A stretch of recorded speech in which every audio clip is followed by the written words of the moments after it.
otros citocromos y los va a ir entregando a través de la membrana. Los va a entregar a moléculas mucho más electronegativas de la cadena y, bueno, estos receptores se encuentran todos en este complejo que se llaman citocromos y que están presentes también en las membranas mitocondriales, ¿de acuerdo? De este modo, la plastoquinona entonces es la que acarrea los electrones de la feofitina al complejo de los citocromos, ¿no? Como resumen podemos decir eso. Y después los electrones van a pasar a otra serie de proteínas que contienen hierro y cobre, como en el complejo de los citocromos, que son estos de aquí, citocromos y citocromos. Y la energía pues, que se libera en estas reacciones va a permitir añadir protones a otras moléculas de plastoquinona que van a transportar, o que están en los tilacoides, ¿de acuerdo? ¿Para qué nos sirven estos protones que son llevados de un lado a otro por la plastoquinona? Pues hay tanta concentración en el tilacoide que se dice, por ejemplo, que el fotosistema 2 está activo y cambia el pH del tilacoide llegando más o menos a un pH de 5, cuando en realidad en el estroma o dentro de estos complejos el pH oscila más o menos entre los 8, ¿no? Un pH de 8. Entonces, bueno, lo que hace es que pues hay una electronegatividad dentro del tilacoide. El efecto del transporte de electrones es generar unas cargas negativas y por eso es que ocurre un gradiente de protones. Ya habíamos platicado qué es el gradiente de protones y al tratar de nivelar esta energía, entonces los protones que están cargados positivamente suben hacia la luz del tilacoide, ¿de acuerdo? Y bueno, aquí tiene lugar también la parte de la ATP sintasa, que es la enzima que se encarga de producir ATP a partir de una molécula. Entonces, lo que podemos deducir de esto es que aquí, en este fotosistema 2, chicos, la energía lumínica que se captura por la clorofila, ¿no?, que va a estar aquí, se transforma en energía química almacenada como ATP. Aquí vemos la otra parte como el ATP. Y este proceso se conoce como la fosforilación. Todas las fosforilaciones oxidativas tienen como producción o como resumen como la respiración, ¿de acuerdo? Entonces, lo que podemos decir es que el fotosistema 2 inicia con un electrón de alta energía y termina con la producción de ATP, ¿de acuerdo? ¿Dudas hasta aquí?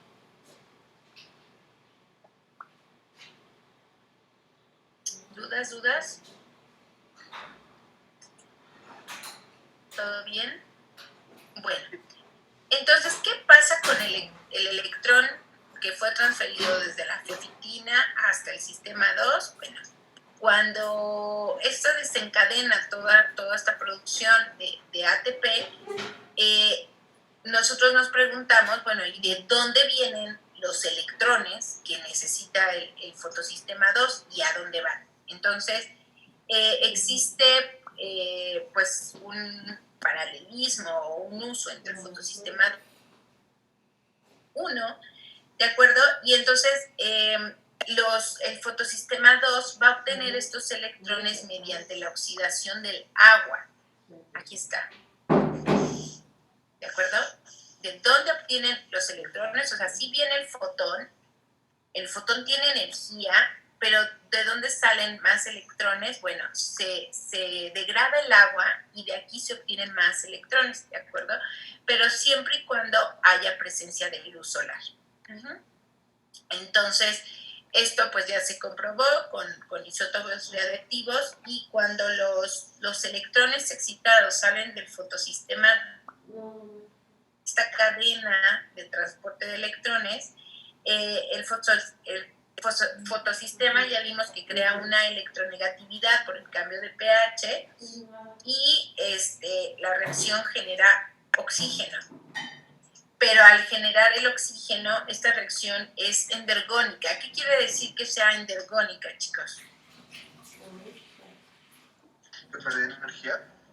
Que requiere de energía, ¿de acuerdo? Y por eso es que es muy necesario que haya luz solar. Si no hay luz solar, no se puede llevar a cabo. En este proceso en las plantas es el único proceso en el cual se puede llevar a cabo la descomposición del agua. ¿Qué organismos tienen este tipo de compuestos? Pues son las plantas, algunas cianobacterias e inclusive algunas algas, ¿de acuerdo? Dudas hasta esta parte. Ahorita vamos a ver un videito, chicos, para que entiendan. Ahora vamos a platicar de cómo funciona entonces el fotosistema 1. Siendo el más importante el fotosistema 2 y fue el primero que, bueno, el primero que se descubrió fue este. Ya después, cuando se hacen las mismas preguntas, bueno, de dónde provienen los electrones, es que se descubre toda esta parte. Entonces, el fotosistema 1 hacen como los mismos experimentos con las bacterias púrpuras del azufre y se dan cuenta que en vez de ser los electrones cedidos por una bomba de protones o bueno, por una cadena transportadora de electrones, los electrones de alta energía se van a utilizar para producir NAD y FAD, ¿no? En lugar de entrar a una cadena, aquí se producen moléculas acarreadoras, ¿de acuerdo? Entonces, cuando los pigmentos absorben los fotones aquí, o sea, estos fotosistemas pueden actuar solos. Recuerden el experimento que les decía de la luz roja y la luz ultrarroja. O sea, sí se obtenía fotosíntesis, pero cuando se irradiaban juntas, eso se sumaba, porque entonces estaban actuando los dos en conjunto. Pueden actuar por sí solos. En este caso, cuando el fotosistema 1, bueno, cuando los complejos antena entran en contacto con la luz, los electrones que son excitados pasan por una cadena de transporte de electrones, que sería esta que está aquí, ¿de acuerdo? Sin embargo, estas series de proteínas, bueno, contienen hierro y azufre y entran a una proteína que se llama ferrodoxina. Esta molécula es diferente. Acuérdense que acá era la fiofitina en el fotosistema 2 y en la 1 es la ferrodoxina. Estos electrones pasan de la ferrodoxina a una otra enzima que es la ferrodoxina oxidasa. Esta los reduce, los oxida, perdón, y transfiere electrones y un protón al NAD. Esta parte de aquí. ¿De acuerdo? En realidad el fotosistema producción de moléculas acarreadoras como IFAD y tiene pues una función muy similar que la del ciclo de Krebs, que es solamente transformar electrones que se pueden donar a otros compuestos y por tanto reducirlos. Y en cambio el fotosistema 2 resulta en la producción de un gradiente de protones para producir ATP, ¿de acuerdo? Entonces, ya vimos cuál es la molécula. ¿Quién me dice cuál es la molécula aceptora de electrones en el fotosistema 2? ¿Las quinonas? La primera. La feofitina. Y en el fotosistema 1 es la ferrodoxina, ¿de acuerdo? Estas de las quinonas son las que participan en la cadena redox. En la cadena redox, ¿de acuerdo? Y el fotosistema 1 lo que hace es producir ATP y el 2 producir ATP a partir de la descomposición del agua, y el fotosistema 1 con esos electrones lo que hace es producir moléculas acarreadoras, ¿de acuerdo? Entonces, en conjunto, los fotosistemas I1 y 2 producen energía química almacenada en ATP y en NAD. ¿Sí o sí? ¿Cómo ven, chicos? Ahora, aquí se habla, o cuando puedan leer su libro o cuando estén preparando sus ¿cómo se llama? Sus videitos y lean un poquito más a fondo, van a hablar, que les hablan de un sistema Z. Ese sistema Z es este que vemos aquí, que es una Z así medio acostada, ¿no? Con mucha imaginación, que es en realidad cómo es que se conectan estos fotosistemas. El fotosistema 1 y 2, aunque tienen funciones distintas, son complementarios entre sí. ¿De acuerdo? Entonces, este esquema Z pues inspira en esa forma que al trazar el recorrido de los electrones, y este proceso empieza cuando el fotosistema o los fotones excitan a los electrones de la molécula de clorofila de este complejo, y la energía del electrón se va transmitiendo al centro de reacción hasta pasar por la clorofila, por la P680, que son moléculas de clorofila. Hay dos tipos, y llegan hasta la fiofitina. De aquí el electrón va disminuyendo gradualmente su energía potencial porque van ocurriendo diferentes reacciones, y entre cada reacción, entre quinonas, citocromos, plastoquinonas, va perdiendo esta energía, ¿de acuerdo? Hasta que se produce la ATP.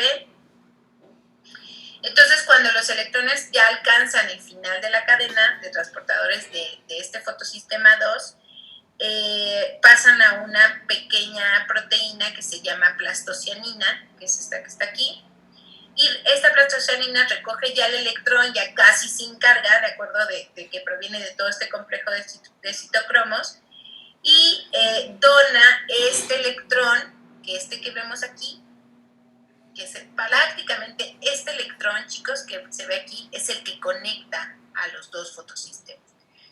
Este fotosistema puede funcionar sin esta parte, pero para conectarse entre sí, este es el electrón que los conecta. ¿De acuerdo? Entonces, una esta puede llegar a transportar hasta 1000 electrones por segundo entre los dos. Hay este electroncito ahí simple, los conecta, ¿no? Pero esto ocurre por segundo y puede llegar a conectarse hasta cerca de 1000 electrones. ¿De acuerdo? De este modo, la plastocianina crea un vínculo físico entre el fotosistema 2 y el fotosistema 1. Este flujo de electrones que va a pasar es muy importante porque reemplaza los electrones que son transformados por una molécula de clorofila, que es la P700, en el centro de reacción del fotosistema 1. ¿De acuerdo? Entonces, si por algo no llega a haber luz aquí que active el fotosistema 1, o la longitud de onda adecuada para que active el fotosistema 1,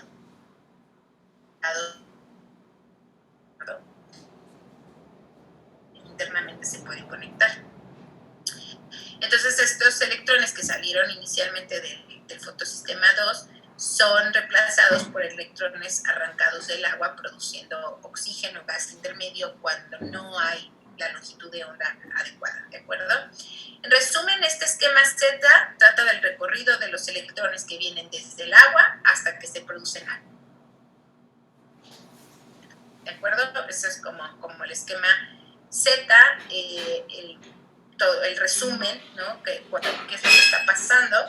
Y es como a partir de la hidrólisis del agua que se producen electrones, van a viajar de una molécula a otra. Este es el electrón eslabón, y como este se sigue pasando hasta que se produce nada.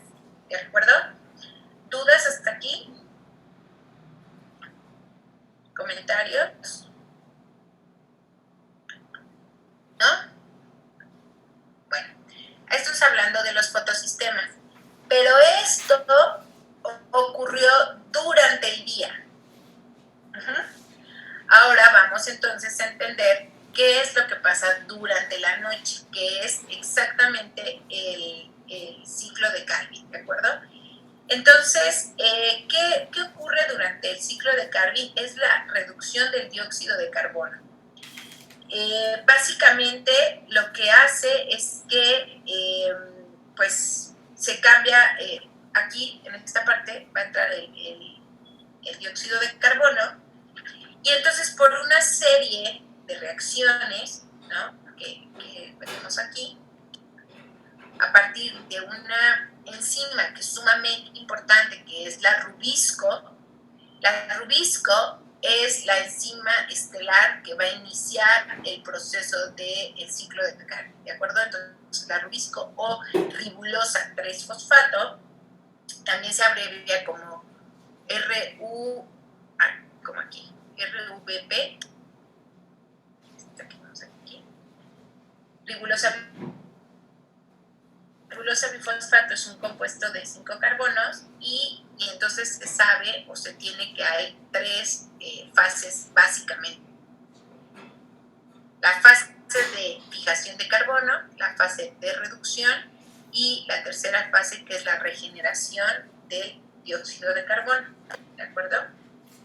Estas 3 fases tienen lugar en el estroma de los cloroplastos y lo que hace es que una vuelta del ciclo de Calvin fija una molécula de dióxido de carbono.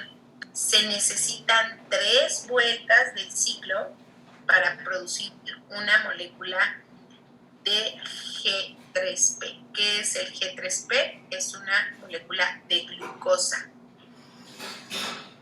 Entonces necesita dar 3 vueltas para producir una molécula de glucosa. ¿De acuerdo? Entonces, bueno, la secuencia de reacciones del ciclo de Calvin, lo que podemos centrar la atención es en la fase inicial, es en la reacción entre la rubisco y el dióxido de carbono. Esta reacción es de las 2 reacciones que solo suceden en el ciclo de Calvin. La mayoría de las reacciones implicadas en que se reduzca el dióxido de carbono también se producen en la glucólisis, ¿no?, que es en la respiración celular o en algunas otras vías metabólicas. Esta reacción entre el CO2 y la RUP inicia la transformación de este dióxido de carbono a azúcares que nos va a servir como un combustible para la planta, y ese combustible pues se utiliza para formar hojas, flores, semillas, troncos, y toda la estructura que tiene la planta. Muchos organismos son fotosintéticos. Hay algunos peces, algunos insectos, algunos mamíferos que pueden conseguir este tipo de reacciones para generar su propio alimento y poder fijar el CO2 hasta el hidrato de carbono. Se cree, chicos, que esta reacción, esta que ocurre aquí, es una de las más importantes de la Tierra. Y bueno, la reacción la enzima que cataliza esta reacción es la rubisco. En su libro viene cómo se descubre la rubisco, por ahí léanlo, por favor, para que tengan como más completa esta información. No me voy a meter ahorita a este punto, pero es importante que sepan, si estamos considerando que estamos ahorita viendo la reacción más importante que ocurre sobre cómo ocurre o cómo se descubre esta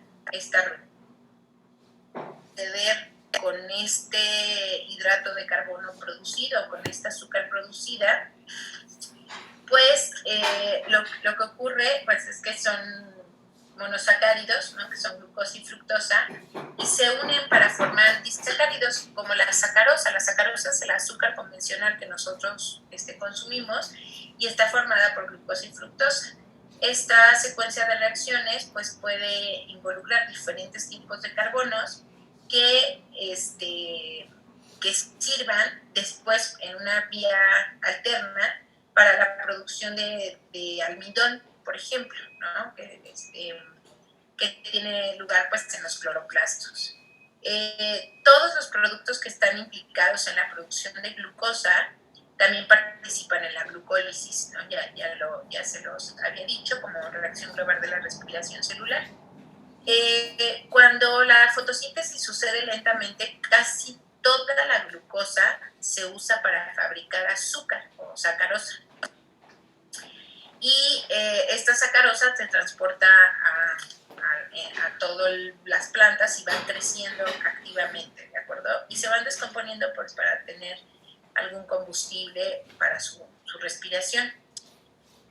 Las fotosíntesis, en las células fotosintéticas, el almidón, que el almidón es un compuesto que está, ya lo habíamos visto cuando vimos hidratos de carbono, está compuesto por moléculas repetidas de glucosa. Este no es hidrosoluble, por lo tanto no se puede transportarse de unas plantas a otro. Este almidón lo va a almacenar en las células, por ejemplo en sus hojas, y después llega a producir moléculas de sacarosa cuando necesita energía.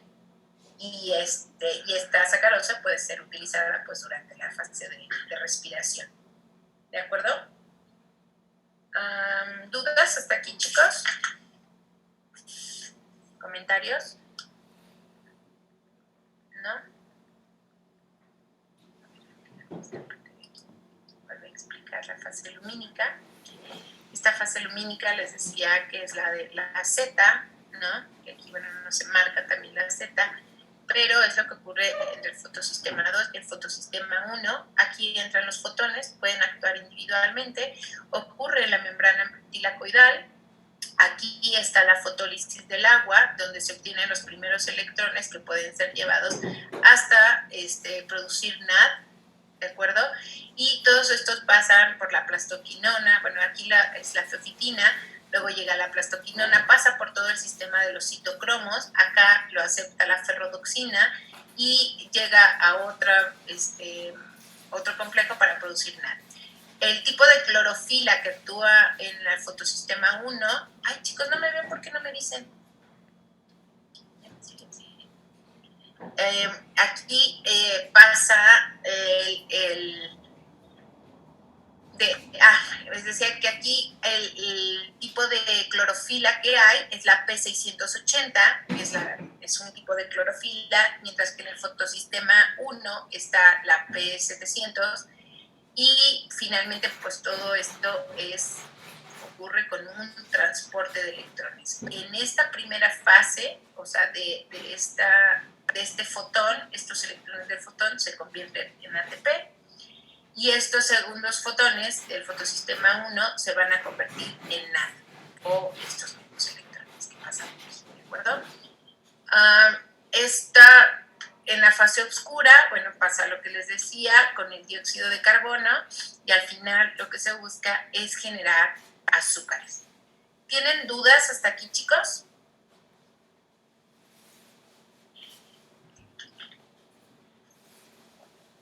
¿Dudas, preguntas, comentarios?